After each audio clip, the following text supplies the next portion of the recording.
mbokki asalaamaaleykum wa rahmatullahi taala wa barakaatuhu ñoo ngi leen nuyu baax a baax di leen ziara ci yéen ñi nga xam ne yéenay topp naafilay bis bi tey ñu dëkk ak yéen ci naafilay bis bi te mooy guddi fukkeel ga ak ñett ku ca julli ñaari rakka bu ci ne fatiha benn yoon ak qul wallahu juróomi yoon ñaari rakka bu ci ne fatiha benn yoon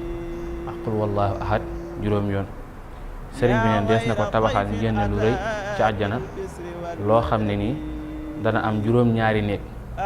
yoo xam ne lépp wurus lay doon te néeg bu ci ne dana am junni lal bu ci ne soxna dana te nekk